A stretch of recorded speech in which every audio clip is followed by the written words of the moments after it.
Si vous appréciez notre travail, n'hésitez pas à nous soutenir en likant ou en partageant la vidéo ou grâce à notre Utip.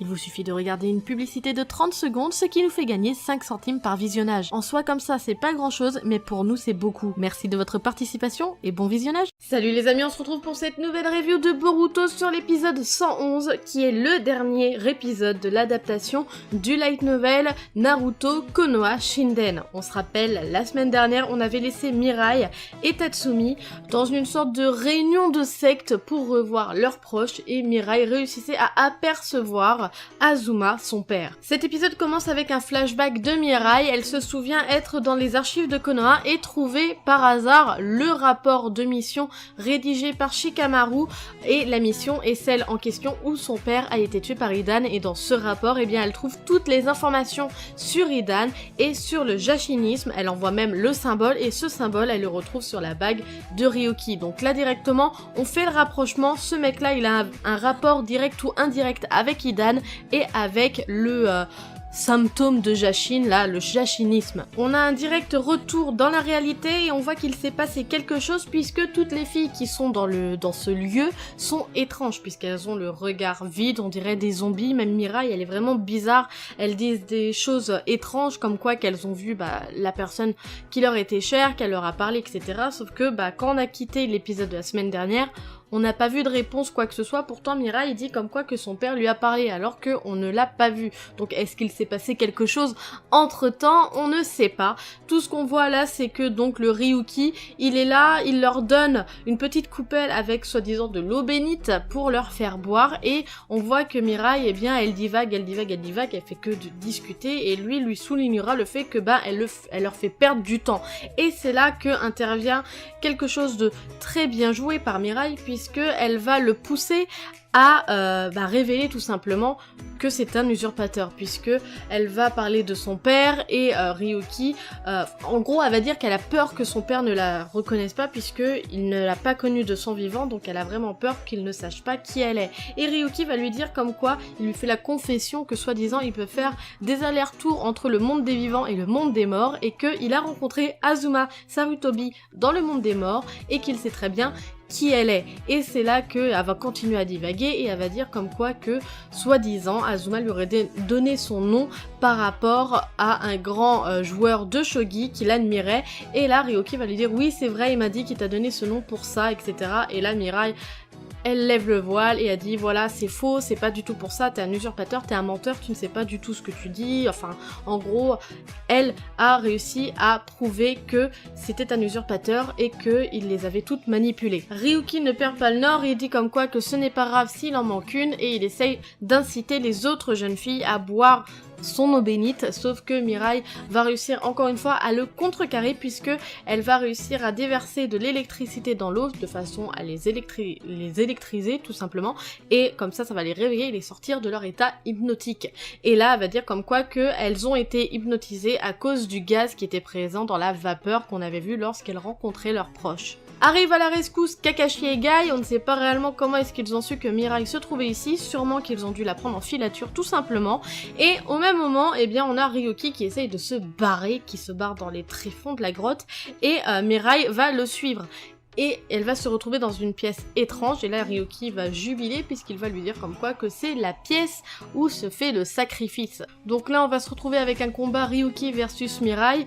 Donc Ryuki prône comme quoi qu'il faut impérativement qu'il arrive à tuer Mirai parce que c'est la fille de Azuma Sarutobi, et que donc grâce à ça, eh ben, il réussira à avoir le même pouvoir d'invulnérabilité que Hidan, et que donc il deviendra Hidan. D'ailleurs on verra bien qu'il a la même faux que Hidan, donc on se dit vraiment que là oui, ça y est, c'est le retour de la communauté d'Hidan avec le Jashin. Lui aussi il prône ça, il prône la même chose par rapport à Mirai. D'ailleurs juste avant on avait vu qu'il avait réussi à manipuler Tatsumi grâce à son sang, et il a pu la contrôler comme une poupée, tout simplement comme un pantin, pour attaquer Mirai. Et là il va essayer de faire la même chose avec Mirai, et il va réussir d'ailleurs à la toucher et à pouvoir prendre de son sang pour pouvoir la contrôler. Ce qui est bizarre, c'est que Ryuki n'a pas du tout le même mode opératoire que Hidan, parce qu'on se rappelle, Hidan, il faisait un cercle, ensuite il fallait qu'il ait le sang de son adversaire, et une fois qu'il était dans le cercle, eh bien,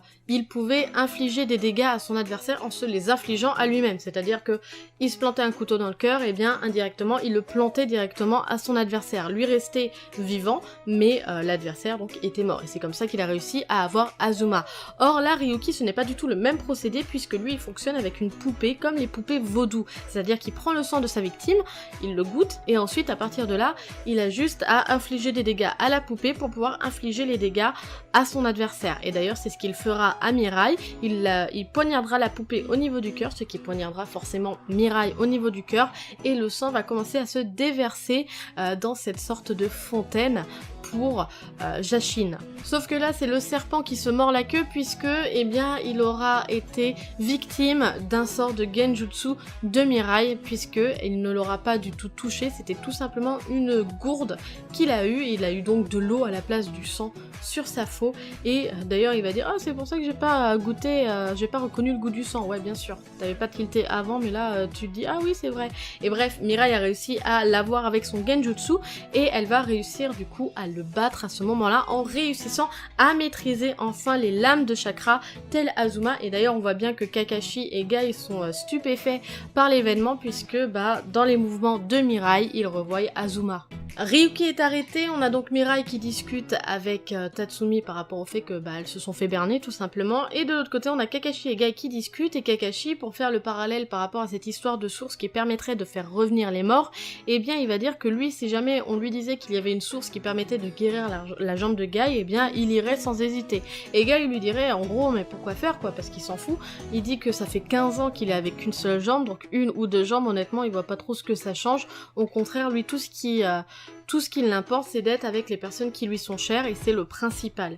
Et donc après ça, on a Mirai, Kakashi et Guy qui disent au revoir à Tatsumi, parce que bon bah chacun rentre chez soi tout simplement, et à ce moment-là, Kakashi va dire comme quoi que Ryuki n'avait rien à voir avec Hidan et Jashin, ce n'était même pas un culte par rapport à Jashin. En fait, le gars, il aurait soi-disant trouvé les documents par rapport à la religion, et il se serait dit, bah tiens c'est marrant, je vais les faire moi-même, et en fait, les techniques qu'il a utilisées, ça n'avait strictement rien à voir avec Hidan, c'est d'ailleurs pour ça que c'était différent, mais que c'était tout simplement un sort de tonjutsu des plus classiques qu'il avait juste enjolivé pour pouvoir faire ces techniques malsaines pour pouvoir tuer des gens quoi, en gros, enfin enlever des gens, en gros c'est ça. C'est comme ça que se termine l'adaptation en animé du light novel Konoha Shinden, avec bien sûr en bonus Mirai qui trouve la réponse à l'énigme que lui a donnée Shikamaru par rapport à qui est le roi.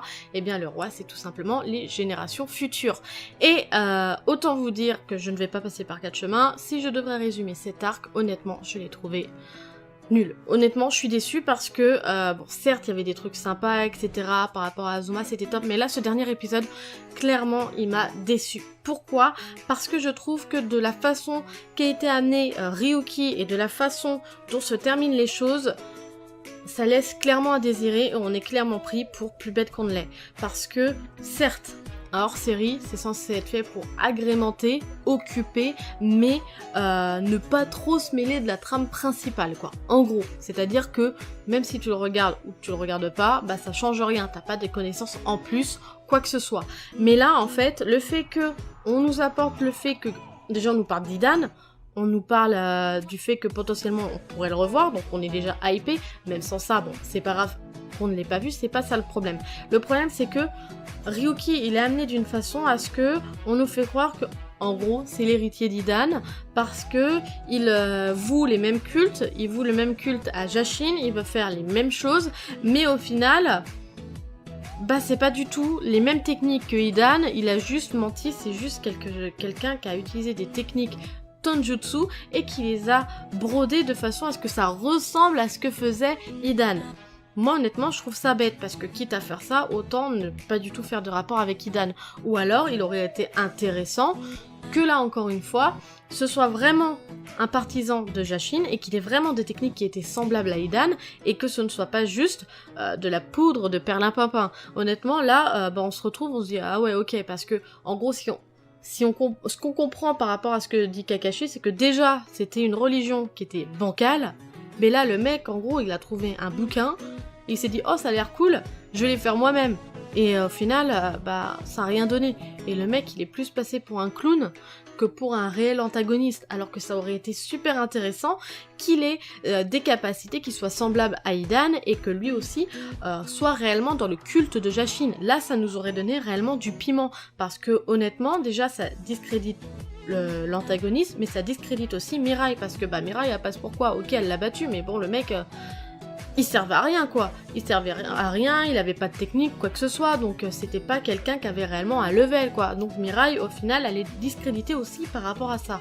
Bien sûr, ce que je dis, ça ne concerne que moi, ce n'est que mon ressenti, mais là, honnêtement, le fait que moi j'ai vécu cette expérience comme ça m'a pas du tout fait profiter de la dernière scène finale où Mirai a dit qu'elle est sur la statue de son grand-père et qu'elle dit comme quoi qu'elle est la fille de Kurenai Sarutobi et de Azuma Sarutobi et qu'elle est Mirai Sarutobi. Honnêtement, moi j'ai trouvé ça, ouais voilà quoi, il y avait pas de relief, il y avait rien parce que au final, Mirai, même si on nous l'a, disons que on l'a vu un petit peu, on s'est dit ouais c'est l'héritière d'Azuma, c'est l'héritière de Kurenai, on a eu la hype, mais là clairement du fait qu'on nous dise que le mec qu'elle a affronté, il pue un peu le caca, autant dire que elle, tu te dis ouais au final, il n'y a pas tant de hype que ça par rapport à elle, et c'est pour ça que je reste réellement globalement déçue, même si tous les autres épisodes étaient bons. Honnêtement, juste à cause de cet épisode, juste à cause de cette révélation par rapport à ce personnage, pour moi, ça m'a gâché l'arc. N'hésitez pas à me dire ce que vous en avez pensé par commentaire, bien sûr. Ce n'est que mon avis, mais n'hésitez pas à me partager le vôtre. Likez, partagez la vidéo, ça me fait toujours super plaisir. Et surtout, n'hésitez pas à vous abonner si vous ne l'êtes pas. Sur ce, moi, je vous laisse. À la prochaine. Tchuss!